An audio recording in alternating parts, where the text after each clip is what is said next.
Hello students, आज के इस वीडियो में हम देखने वाले हैं मीन को फाइंड आउट कैसा करते हैं। तो चलिए शुरू करते हैं। 7, 6, 8, 10, 13, 14 ये सेट ऑफ ऑब्जर्वेशन है। इसका हमें मीन कैलकुलेट करने को कहा गया है। मीन बोलते ही हमें ये फॉर्मूला याद आ जाना चाहिए, जो कि होता है sigma x i divided by n. X i जो होता है, ये जो सेट ऑफ ऑब्जर्वेशन है उसको हम एक्स आई बोलेंगे। यहाँ पर सिग्मा लगाने पर, जो फॉर्मूले में सिग्मा लगाते हैं, तो इसको हम सम कर देंगे। सम करने के बाद जो भी नंबर ऑफ ऑब्जर्वेशन है 1 2 3 4 5 6, जो कि 6 नंबर्स है यहाँ पर, उससे हम डिवाइड करेंगे, जो कि n होता है हमारा। तो चलिए 7 + 6 + 8 + 10 + 13 + 14 करने पर हमें 58 आता है। फिर उसको हम 6 से डिवाइड करने पर 9.66 हमारा अर्थमेटिक मीन आ चुका है। नेक्स्ट क्वेश्चन है हमारा, मीन निकालेंगे, जो कि ग्रुप डेटा का होता है। ये क्वेश्चन देता है हमें। इसी क्वेश्चन को हम क्या करेंगे, यहाँ पर लिख देंगे प्लांट हाइट इन सेंटीमीटर, इधर लिख देंगे, और नंबर ऑफ वेरिएंट्स होता है वो इधर लिख देंगे। ये हमारा जो भी है वे, इसको हम एफ कहेंगे, नंबर ऑफ वेरिएंट्स। ओके, ये मीन निकालने के हमारे पास दो तरीके होते हैं, डायरेक्ट मेथड और शॉर्टकट मेथड।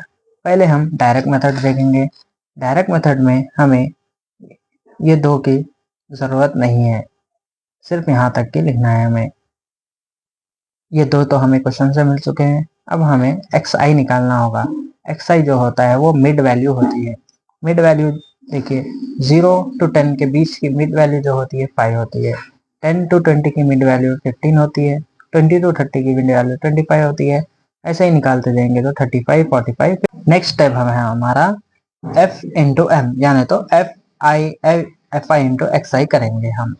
ठीक है, इन दोनों को मल्टीप्लाई करने पर ये हमें वैल्यू आ जाती है 5 5 25, 10 इंटू 15 150। ऐसे ही मल्टीप्लाई करेंगे तो ये वैल्यूज आ जाएंगे हमारे पास। देखिए, डायरेक्ट मेथड का फॉर्मूला क्या होता है, x bar equals to sigma f i into x i बोल सकते हैं उसको, या तो एम भी बोल सकते हैं क्योंकि मिड वैल्यू है वो, डिवाइडेड बाई सिग्मा एफ आई, जो कि हम एफ को सम करेंगे तो 100 आएगा। जो एफ और इंटू मिड वैल्यू को मल्टीप्लाई करने पर 3300 हमारे वैल्यू आ चुकी है पूरों को ऐड करने पर। अब इन दोनों को हम डिवाइड कर लेंगे। डिवाइड करने पर हमारा आंसर आ जाएगा 33, जो कि हमारा मीन होता है, जो कि हम डायरेक्ट मेथड से निकाल चुके हैं। अब हम देखेंगे शॉर्टकट मेथड, जिससे हम मीन फाइंड कर सकते हैं। इसमें हमें दो कॉलम एक्स्ट्रा बनाने पड़ेंगे। इसका फॉर्मूला देख लीजिए पहले, A plus sigma f i d i divide by sigma f i. तो यहाँ पर हमें डी जो है वो मालूम करना है और एफ इंटू डी भी करना है उसको हमें। चलिए, ये दो कॉलम जो होते हैं, ये दो कॉलम बना लेंगे हम। ए जो होता है हमारा एज्यूम मीन वैल्यू होती है, वो इसको हम 25 ले लेंगे। D equals to X I minus A. X से हम ए को माइनस करेंगे, 25 को माइनस करेंगे, तो क्या आ जाएगा, 5 माइनस 25 इक्वल्स टू -20 होगा। फिर 15 माइनस 25 इक्वल्स टू -10। फिर 25 माइनस 25 क्या होगा, 0 होगा। 35 माइनस 25 10 होगा। ऐसे ही 20 30 आ जाएगा। फिर इसको हम f इंटू डी करेंगे।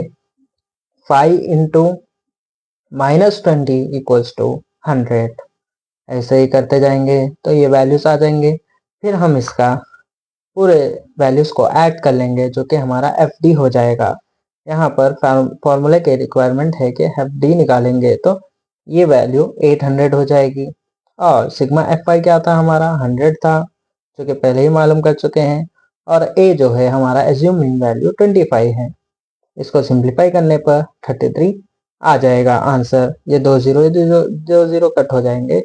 25 + 8 इक्वल्स टू 33 आंसर बच जाएगा।